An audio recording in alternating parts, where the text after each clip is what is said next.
পুকুরের টাকি মাছের ভর্তা এত বেশি স্বাদ, আসলে সেটা যদি নিজের হাতের নিজের পুকুরের হয় তাহলে তার কথাই নাই। আসসালামু আলাইকুম, ওয়েলকাম ব্যাক টু নূপুরস স্টোরিজ। বেশ কিছুদিন আগে আমাদের পুকুরে এরকম টাকি মাছ উঠেছে অনেক। তো এর জন্য দেখা গিয়েছে টাকি মাছের সাইজগুলো এক একটা এক এক রকম দেখাচ্ছে। আসলে নিজেদের পুকুরের মাছ আর যে স্বাদটা সেটা আসলে অনেক মজা হয়ে থাকে। তাই চিন্তা করলাম সবাই তো টাকি মাছের ভর্তা কম বেশি করে থাকে, তা আজকে একটু চেয়েছিলাম একটু ভিন্নভাবে টাকি মাছের ভর্তাটা করে দেখাবো আপনাদেরকে। আর এই টাকি মাছের ভর্তাটা খেতে আমার কাছে দারুণ লাগে, সেটা গরম ভাত হোক, সাথে আপনি খিচুড়ির সাথেও খেতে পারেন, খুদের ভাত এগুলা। তাই আমি টাকি মাছের গুলো ভেজে নিয়েছি, আর এর সাথে হচ্ছে আমি রসুন আর মরিচ টেলে নিয়েছি।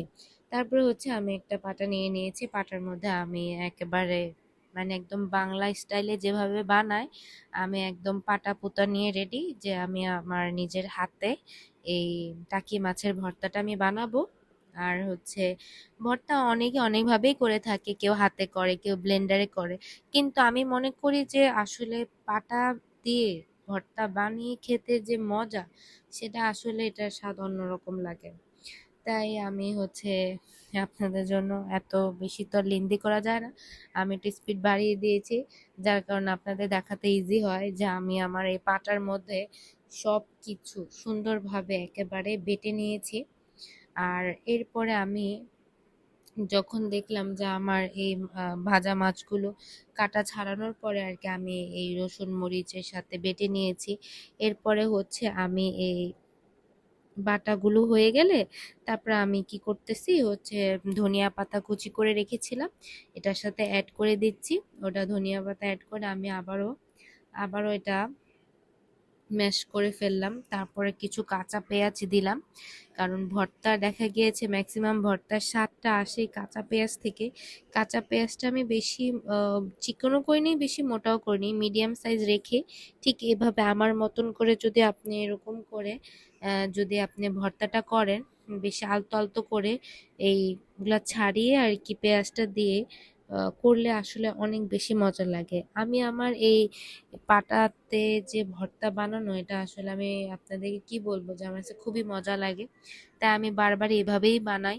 আর আমি দেখতেই পাচ্ছেন আমি পেঁয়াজগুলো করে নিয়েছি, এখন হচ্ছে ভর্তা mix mix mix mix mix করে আমি এটা হচ্ছে আপনাদের কাছে পরিবেশন করব, যার জন্য এটা বানাচ্ছি।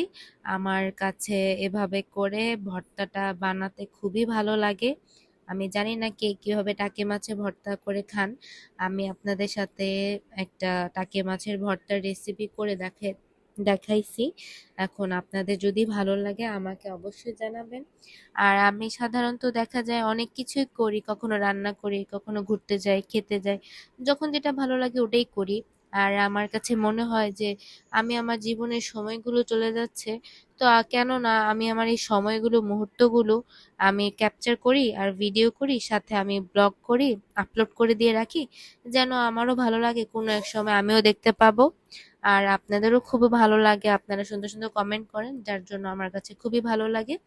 আর এই যে আপনার সাথে কথা বলতে বলতে আমার ভর্তাও বানানো হয়ে গিয়েছে, দেখতেই পাচ্ছেন আমি আহ, একেবারেই বানিয়ে ফেলেছি টাকি মাছের ভর্তা। অনেক বেশি মজা, যেহেতু এটা আমাদের নিজেদের পুকুরের মাছ, এটা আসলেই অনেক বেশি মজা হয়েছে। সবাই খেয়ে সবাই বলেছে অনেক বেশি মজা হয়েছে। ধন্যবাদ।